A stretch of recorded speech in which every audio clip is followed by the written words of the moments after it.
Hello friend, welcome back to Toyota Maintenance YouTube channel. Here you can see 2007 Toyota Tacoma two-wheel drive pre-runner, and I did for this owner bunch of good work. At least I have thought that way. So let's look on the good stuff.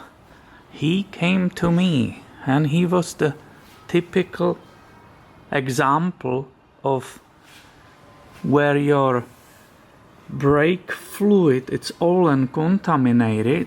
You have no idea that when you will be replacing ceramic brake pads and resurfacing rotors, you will find out that your brake calipers will be seized.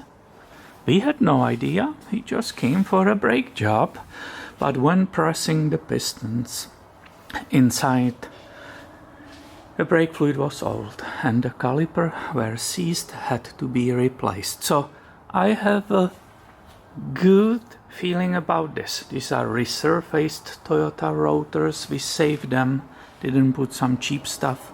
These were expensive ceramic brake pads. As you can see, this repair, it's going all well. I don't see any mistakes. Everything looks very good. And approximately 4,000 miles and 5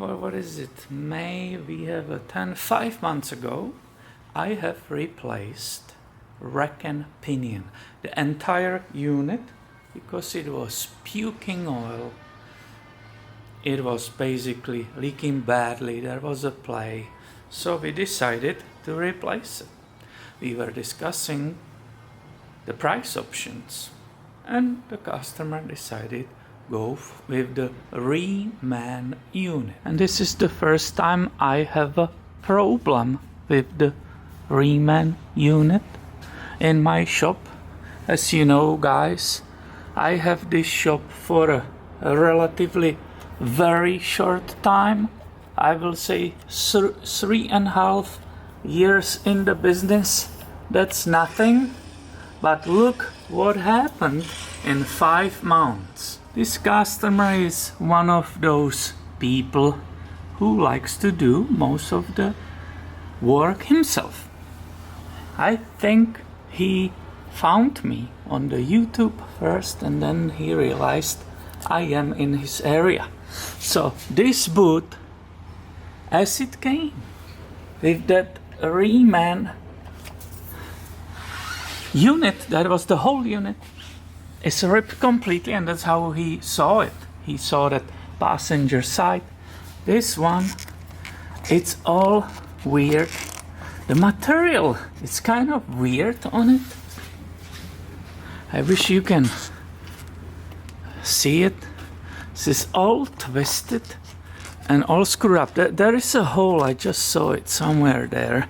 So basically this is what you never wanna see. You did a good job, you installed it correctly. Customer after that went for alignment and the whole thing is in the pieces, shredded. And I'm wasting another day with the day replacing. I will just take these boots of this one because I don't want to change alignment for him.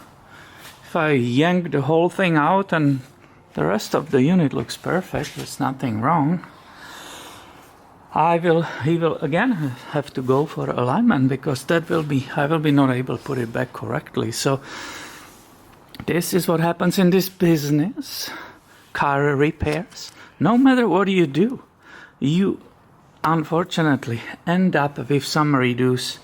You cannot avoid that. And that's basically the way it is. So here we are with the old one. That's the design of it.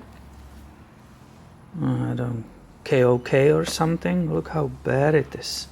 Was self-destructing, definitely. Weird. I just pulled this one off, the new unit which came as a donor. This one looks different design. Must be different company, different supplier. I have a hope that I will be not redoing this in another 4,000 miles.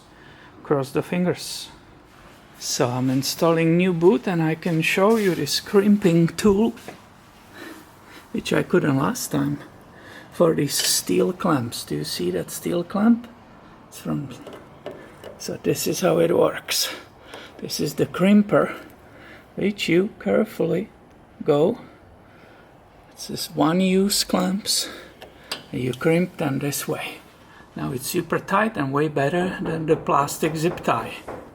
Another good news, the new one came with the real steel clamp here. For those who paid attention, you saw the old one that Reman had just a zip tie there with a yellow paint like you see here on it.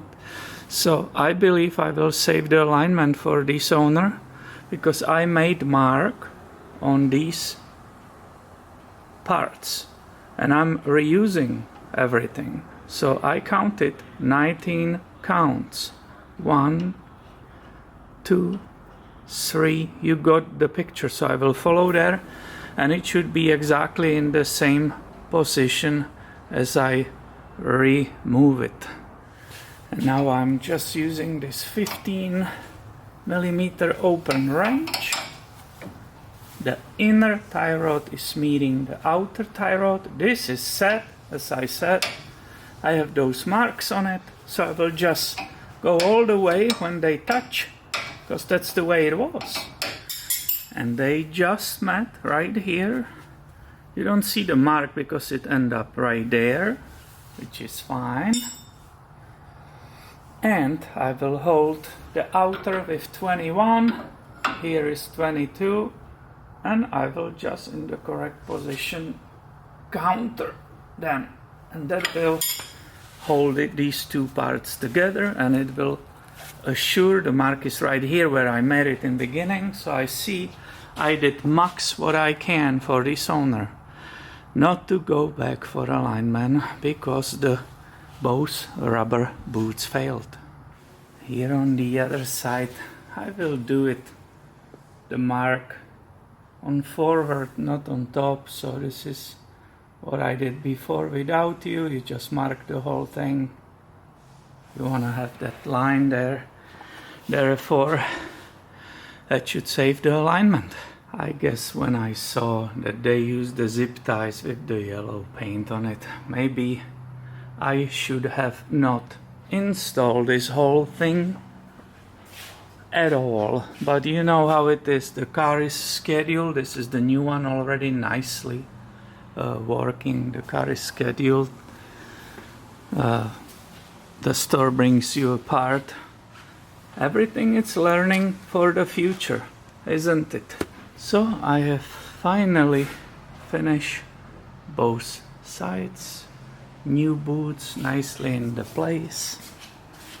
And hopefully I will never see this Toyota for this problem again. Now all the work is done here. Besides the wheels, I have to go in the office and start the paperwork, so I'm looking forward to that, you can imagine. So I hope you find this video interesting, maybe helpful, and please be subscribed. I have way more coming your way soon. Thank you for watching and have a great day, my friend.